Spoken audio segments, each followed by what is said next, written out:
Yeah, man. Let's get into the WWE Netflix Monday Night Raw review.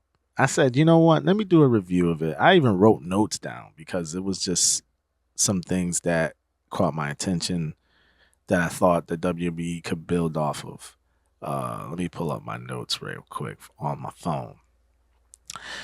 All right. So what I wrote down is Obafemi needs to go over Brock at Mania. So far, WWE has done a great job with his build-up. The build-up between Brock and Obafemi has been pretty good for the WWE, right? This is one of the things they've done pretty well so far. You know, they're still having trouble with selling tickets. They still haven't filled up both nights because the tickets are too goddamn expensive. Nobody's going to sell their firstborn to get a ticket anymore, right? I mean, this is supposed to be a family event and it's turned into a luxury item. So they're having trouble still selling tickets. But anywho, I also wrote, so Obafemi disrespected Brock, did it again, got the upper hand on Brock. Brock will get the upper hand eventually, right?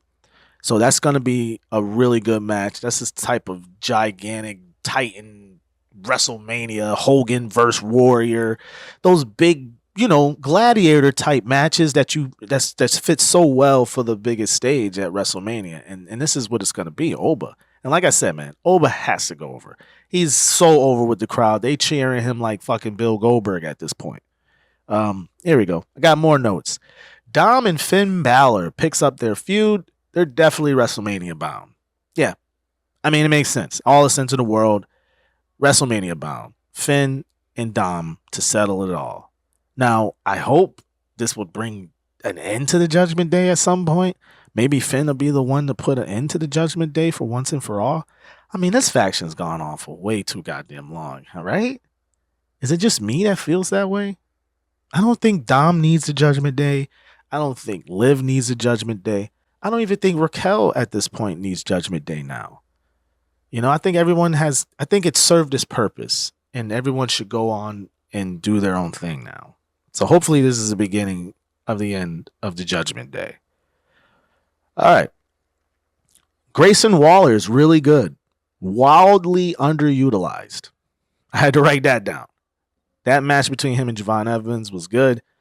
Grayson did his job making Javon look really well as far as how he's sold. The guy looks like $1,000,000. I mean, I know he's not being used on TV a lot, so he's like, shit, I'd rather just live in the gym.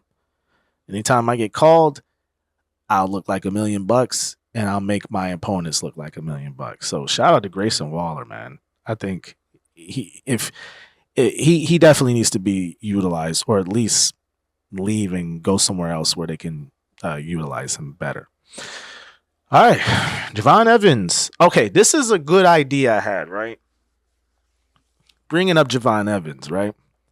I wrote down this as talk about a booking idea. I put Javon Evans should be the person to show the New Day the light, turning them back into baby faces as he joins the New Day. Think about it. Javon Evans in the New Day makes all the sense in the world. His bubbly personality, his colorful personality or character, like it's New Day written all over it. You know what I'm saying? He's young Kofi. Like, what better character at this point to kind of guide the New Day back into the light, guide them back into being baby faces, being liked by the crowd again? Because why wouldn't it be a bad idea? This heel thing has not worked at all for the New Day. It's been awful. Booked horribly. They had nuclear heat when they disrespected Big E on camera that night when they tried to celebrate him. It was a fake celebration, of course. And since then, they have been non-existent. Turning them heel was a big mistake. These dudes was selling merch hand over fist for years. If you turn them back baby faces, they gonna be selling bootios and whatever else all over again. And like nothing ever happened. And adding a newer star like Javon Evans would just only continue that brand for the future. It's just a no-brainer. Like if you want to sell merch, that's the way you go. All right. I also, we know about the Roman Reigns segment. If you haven't seen the videos yet, I mean, Roman and Punk got physical. Roman beat the shit out of Punk, powerbound him through the announce table at the end of the night. It was all instigated by Jey Uso. So Jey Uso is probably turning heel. I put this as a booking idea. I said, I think Jey Uso is going to cost Roman Reigns the match against CM Punk. It'll be a mistake he makes due to his hot temper. So they're building up the pieces now as like I said, Jay's eventual heel turn.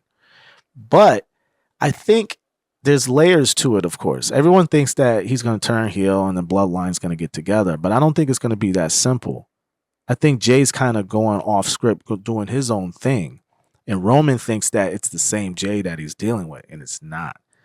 This is Jay doing Jay and what Jay wants to do. So I think that attitude is going to carry him over into the main event of WrestleMania, and he's going to fuck things up for Roman. And this eventually will cause him to go off into his own direction, maybe start his own version of the bloodline. So I don't know. Those are my ideas, though.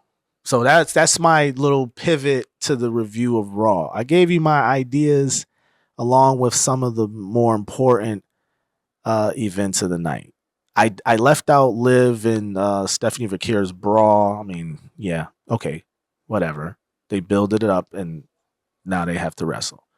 But other than that, gave you some ideas. What do you think about those ideas? And also, do you think WrestleMania is even, crapped up to what it's used to being this year? Leave it down in the comments.